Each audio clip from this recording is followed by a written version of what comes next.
Loose vagina का problem महिलाओं के बीच बहुत कॉमन प्रॉब्लम है। ये प्रॉब्लम क्यों होता है, उसे किस तरह से ठीक किया जा सकता है, इन सभी सवालों के जवाब हम आज की इस वीडियो में डिस्कस करेंगे। Let's get started. सबसे पहले जानते हैं कि वजाइनल लैक्सिटी होने के रीजंस क्या क्या हो सकते हैं। तो सबसे पहले इसका जो रीज़न हो सकता है वो है वजाइनल डिलीवरी। जो वजाइनल डिलीवरी में जब बेबी बर्थ पैसेज से जब पास होता है तब वजाइना के सारे मसल्स से स्किन है वो ओवर स्ट्रेच होते हैं और ये ओवर स्ट्रेचिंग की वजह से कई बार वो डिलीवरी के बाद भी अपना नॉर्मल टोन रिज्यूम नहीं कर सकते हैं और अल्टीमेटली वजाइनल लैक्सिटी रह जाती है। इसका दूसरा रीज़न होता है एजिंग। एजिंग के साथ आपके वजाइना के जो अराउंड में सॉफ्ट टिश्यूज़ है, मसल्स है, उसमें जो कोलेजन फाइबर्स है, इलास्टिन फाइबर्स है, उसकी जो टाइटनेस जो होनी चाहिए वो एजिंग के साथ धीरे धीरे करके कम होती जाती है और इस वजह से भी वजाइनल लैक्सिटी डेवलप हो सकती है। इसका तीसरा इंपॉर्टेंट रीज़न होता है हार्मोनल चेंजेस। एज के साथ जैसे आपके हार्मोन्स भी चेंज होते हैं तो under the influence of hormones, particularly oestrogen hormone जो आपका धीरे धीरे करके रिड्यूस होता है, इस वजह से भी वजाइनल टाइटनेस है वो कम होती है और वजाइनल लैक्सिटी डेवलप हो सकती है।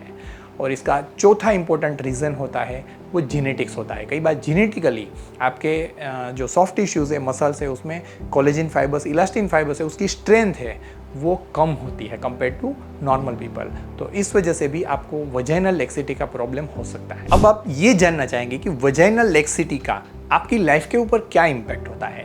Because of vaginal laxity during intercourse जो पर्सन मतलब लेडी का और उनके पार्टनर का जो सेक्सुअल सेटिस्फेक्शन है वो डिक्रीज हो जाता है। साथ ही में लेडी का कॉन्फिडेंस या उनका सेल्फ एस्टीम कम होता है।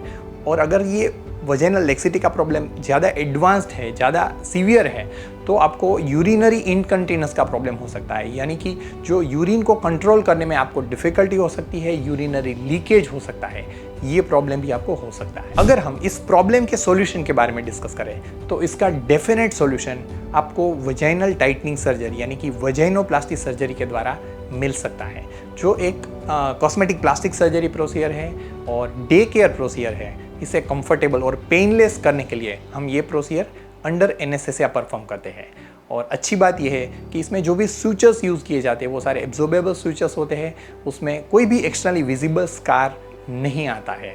ओवरऑल इसका जो रिकवरी पीरियड है वो 1 मंथ का होता है, लेकिन इसमें कोई भी तरह के बेड रेस्ट की आपको ज़रूरत नहीं पड़ती है और दूसरे ही दिन से आप अपना रूटीन लाइट वर्क रिज्यूम कर सकते हैं। अगर आप कुछ भी हेवी वर्क करते हैं तो वो भी आप कुछ दिनों के बाद शुरू कर सकते हैं। अब हम जानते हैं कि इस सर्जरी के आपकी लाइफ में क्या इम्प्लीकेशंस होते हैं। इस सर्जरी में जो वजाइनल मसल्स है उसका टोनिंग करते हैं, उसे टाइटनेस देते हैं ताकि जो लूजनेस है वो करेक्ट हो जाती है। वजाइना की जो लाइनिंग स्किन है जो लूज है, एक्सेस है, उसे हम रिमूव कर देते हैं ताकि वो बहुत अच्छी टाइटनेस में आ जाती है। इससे आपका सेक्सुअल सेटिस्फेक्शन बढ़ता है, इससे आपका ओवरऑल कॉन्फिडेंस और सेल्फ एस्टीम बढ़ता है। और अगर आपको यूरिनरी इनकंटिन्यूस का प्रॉब्लम है तो वो भी इससे काफ़ी हद तक रिड्यूस या सॉल्व हो सकता है। सो फ्रेंड्स, हमारे डिस्कशन को कंक्लूड करते हुए मैं ये आपको कहना चाहता हूँ कि वजाइनल लैक्सिटी ये वीमेन की लाइफ को अफेक्ट करने वाला एक बहुत ही कॉमन प्रॉब्लम है, लेकिन उसे घबराने की ज़रूरत नहीं है क्योंकि इसका प्रूवन सॉल्यूशन हमारे पास वजाइनल टाइटनिंग सर्जरी यानी कि वजाइनोप्लास्टी सर्जरी के द्वारा अवेलेबल है।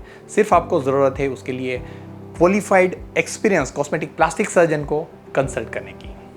Thank you for watching this video. I am doctor Siddharth Sakhiya, board certified cosmetic plastic surgeon, director of Celebri aesthetics and your aesthetic partner. Stay tuned till next video. Take care, bye bye, जय हिंद।